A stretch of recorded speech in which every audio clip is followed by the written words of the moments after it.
UTBK 2020 jadi 2 gelombang. Yuk kita bahas bareng-bareng tentang perubahan-perubahan lainnya juga. Check this out.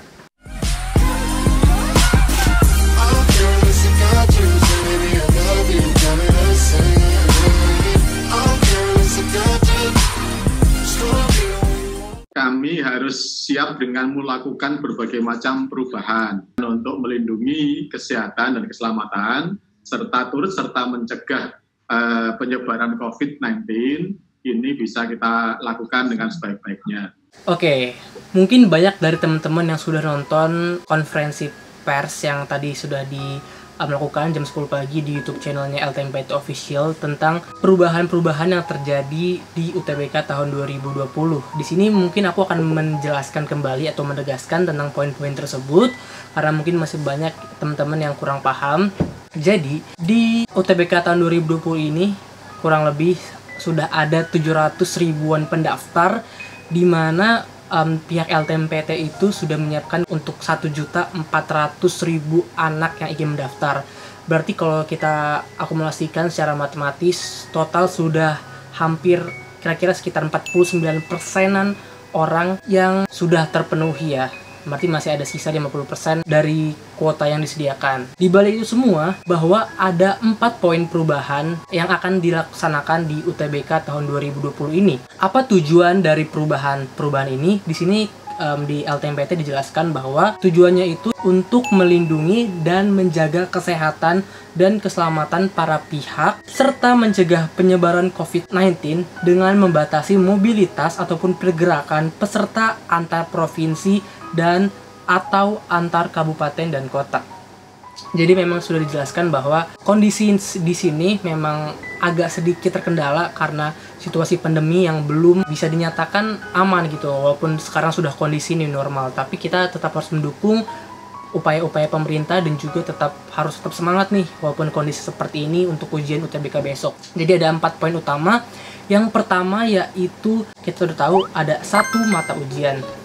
Uniknya di tahun 2020 ini hanya ada ujian TPS ataupun tes potensi skolastik, di mana tahun-tahun sebelumnya kan ada tes potensi akademiknya juga. Dan waktu yang diberikan juga relatif cukup singkat, yaitu hanya 105 menit atau kurang lebih 1 jam 45 menit. Itu lebih singkat daripada tahun-tahun sebelumnya yang memakan waktu hingga 2-3 jam. Tes potensi skolastik ini hanya memerlukan waktu 105 menit atau 1 jam 45 menit untuk bisa menyelesaikan tes potensi skolastik. Mungkin menurutku pribadi ini untuk mencegah perluasan dari COVID-19 itu juga ya, karena kan protokolan nggak boleh mengumpulkan massa dalam jumlah banyak dan dalam waktu yang cukup lama kan. Jadi ini mungkin lebih dipersingkat seperti itu. Nah, untuk poin yang kedua yaitu ada dilakukannya 2 sesi 1 hari. Nah, ini mungkin teman-teman banyak yang bertanya kan bahwa sebelumnya itu kan dalam 1 hari ada 4 sesi, tapi dirubah menjadi 1 hari hanya ada 2 sesi. Nah, dari konferensi pers tersebut dinyatakan bahwa akan dilakukan 2 gelombang. Gelombang pertama yaitu sesuai jadwal di awal, dan gelombang kedua yaitu di-extend dari tanggal 20 sampai 29 Juli. Nah, untuk 2 sesi seharinya itu dimulai dari pukul 9 hingga pukul 11.15, lalu dilanjutkan sesi kedua yaitu pukul 14 hingga pukul 16.15. Nah, dari setiap sesi itu mungkin ada selang waktu sekitar 2 jam 45 menit karena untuk mencegah kerumunan saat keluar dan masuknya peserta, dan juga pihak panitia juga bisa membersihkan ataupun kayak memberikan semprotan disinfektan kepada di ruangan-ruangan pelaksanaan ujian tersebut. Nah, di sini mereka juga menjelaskan bahwa batch pertama ataupun gelombang 1 itu kan dilaksanakan tanggal 5 sampai 14 Juli sesuai dengan jadwal yang ditentukan. Nah, itu berlaku untuk yang masuk di sesi 1 dan juga sesi 3. Lalu kalau kalian dapat di sesi 2 ataupun sesi 4, itu kalian akan dialihkan dan akan di reschedule ke batch 2 ataupun gelombang 2 di tanggal 20 sampai 29 Juli tahun 2020. Nah, untuk jadwalnya juga kalian akan masuk di reschedule lagi Dan mungkin seandainya masih ada something, akan diadakan lagi gelombang cadangan dari tanggal 29 Juli sampai tanggal 2 Agustus. Namun ini masih belum bisa ditentukan karena hanya cadangan saja. Nah, tadi setelah kalian sudah cukup paham kembali tentang maksud dari 2 sesi 1 hari, yang banyak orang mengeluhkan tentang gelombang 2, gimana kalau mereka jadi gelombang 2, berarti mereka dapat bocoran soal ataupun mereka jadi memiliki kesempatan lebih luang untuk belajar atau seperti itu. Menurut aku tuh nggak penting banget teman-teman, karena yang penting itu ke diri kalian sendiri. Dan perlu diketahui, LTMPT sudah memberikan klarifikasi bahwa mereka memiliki banyak sekali bank soal ataupun variasi soal. Jadi kemungkinan untuk samanya soal yang di gelombang 1 dan gelombang 2 itu sangat kecil, walaupun tetap ada kemungkinan beberapa soal sama. Tetapi mereka sudah memastikan bahwa variasi soal dan bank soal yang mereka miliki sangatlah banyak. Jadi kemungkinan soal untuk sama di gelombang 1 dan gelombang kedua itu sangat kecil, alias tidak mungkin. Jadi teman-teman mungkin nggak usah terlalu menghiraukan hal itu sih, tetap fokus ke usaha kalian aja seperti apa gitu. Nah, untuk poin yang ketiga yaitu adalah penyebaran lokasi tes. Nah, jadi untuk lokasi tes ini kan mereka sudah menjelaskan bahwa terdapat 74 pusat UTBK yang siap untuk melayani seluruh peserta yang mendaftar. Beberapa pusat UTBK telah bekerjasama dengan mitra PTS maupun SMA SMK sebagai tempat penyelenggaraan UTBK. Jadi, di sini kan sudah dijelaskan juga bahwa kalian tidak boleh pergi keluar domisili kalian. Jadi kan harus melaksanakan ujian di domisili kalian untuk mencegah penyebaran COVID-19 itu sendiri.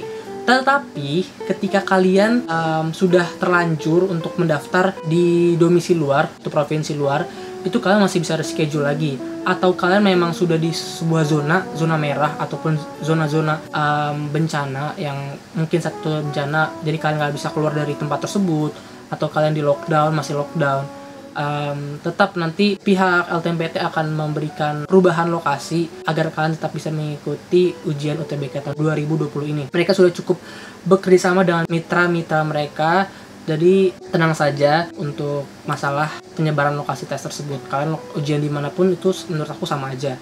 Dan perlu ketahui juga untuk poin kedua tadi, bahwa sebenarnya bukan jadi 2 gelombang akan otomatis kamu kalau gelombang sesi 2 dan sesi 4 di gelombang kedua, tetapi itu mempengaruhi juga dengan lokasi kamu ujian. Misalkan kalau kamu ujian di daerah sekitar Pulau Jawa ataupun kita bilang di Jakarta, itu kan otomatis pendaftarnya lebih banyak ketika kalian ujian di Kalimantan ataupun di daerah luar Pulau Jawa kan. Nah, itu memungkinkan sekali ketika kalian untuk ujian di gelombang kedua, karena daya tampung yang mereka bisa lakukan itu terbatas dibandingkan ketika kalian ujian kayak di Kalimantan gitu kan. Sumber manusianya kan nggak sebanyak yang di Pulau Jawa. Jadi mungkin mereka dalam 1 minggu itu bisa langsung menerapkan ujian dari anak gelombang 1 dan gelombang 2 dalam 1 minggu pertama. Tidak perlu menunggu di gelombang kedua di tanggal 20 sampai 29 Juli nanti. Nah, dan yang terakhir untuk poin keempat yaitu kalian harus 100% mematuhi pada protokoler kesehatan. Nah, protokoler kesehatannya itu apa aja? Nah, jadi hanya peserta sehat dan yang terbebas dari COVID-19 saja yang bisa mengikuti ujian UTBK 2020. Jadi sangat disayangkan kalau kalian, mohon maaf, kurang sehat, walaupun tidak COVID, kalian belum bisa mengikuti ujian UTBK. Jadi kalian benar-benar dianjurkan untuk 2 minggu sebelum UTBK kalian harus sudah bisa mengisolasi diri kalian pribadi, jangan kemana-mana, supaya kalian bisa tetap sehat saat hari H UTBK nanti. Sebelum berangkat kalian harus bersih dengan mandi dan cuci rambut serta menjaga kebersihan. Nah, itu juga teman-teman. Buat yang malas mandi nih, kan harus mandi karena di sini udah dijelaskan kalian harus bersih, mandi, cuci rambut agar kalian juga tidak menyebarkan virus-virus ke teman-teman kalian di lokasi tes nanti. Jangan lupa juga nih untuk menyiapkan dokumen-dokumen penting seperti kartu peserta SBMPTN dan juga data diri pengenal seperti KTP agar kalian bisa mengikuti ujian sampai di lokasi ujian nanti. Kalian juga tidak boleh mampir ke tempat lain selain ke tempat UTBK. Jadi buat yang suka jalan-jalan, suka main-main, suka melipir, itu jangan dulu. Nanti aja setelah kapan-kapan kalau COVID ini udah selesai. Nah, jadi kalau kalian udah hari H UTBK cukup pergi ke tempat ujian lalu pulang ke rumah kalian masing-masing. Pengantar menurunkan peserta di drop zone dan tidak diperkenankan menunggu peserta di dalam kampus. Jadi buat orang tua nih yang pengen nganterin anaknya, cukup ya mengantarkan di zona drop zone aja, nggak usah sampai ke ruangan, dan sampai nungguin juga nggak usah karena mereka udah gede, mereka bakal berjuang sendiri dan juga patuhi protokoler kesehatan agar kita semua sehat dan terhindar dari COVID-19. Tidak berinteraksi dengan peserta lainnya, yalah, walaupun kalian ujian sama teman kalian mungkin deketan, ya udah nggak usah berinteraksi, nggak usah nanya-nanya, jadilah diri kalian sendiri. Mengikuti protokol kesehatan mulai pengukuran suhu, cuci tangan, pakai masker dan face shield serta sarung tangan. Sarung tangan? Wow, pakai sarung tangan juga ternyata. Nggak tahu juga sih kalau yang sarung tangan, tapi di sini dibilang kayak gitu. Yang paling penting kan harus pakai masker tentunya, cuci tangan juga sebelum masuk ke ujian ruangan. Oh, itu benar, pakai face shield juga. Mungkin nanti disediakan atau gimana, aku kurang tahu. Tapi itulah untuk ketentuan peserta yang bisa mengikuti ujian UTBK tahun 2020 besok. Dan info yang terakhir bahwa dengan terjadinya pengunduran pelaksanaan UTBK tahun 2020 mengakibatkan otomatis pengumuman jadwal UTBK juga diundur. Yang sebelumnya tanggal 25 Juli tahun 2020 diundur ke tanggal 20 Agustus tahun 2020. Mungkin itu menjadi sebuah sedikit kabar buruk juga buat teman-teman yang nunggu kepastian tentang kalian pengen kuliah di mana, kampus idaman kalian terima kan atau enggak gitu kan. Tapi ya kalian bersabar aja.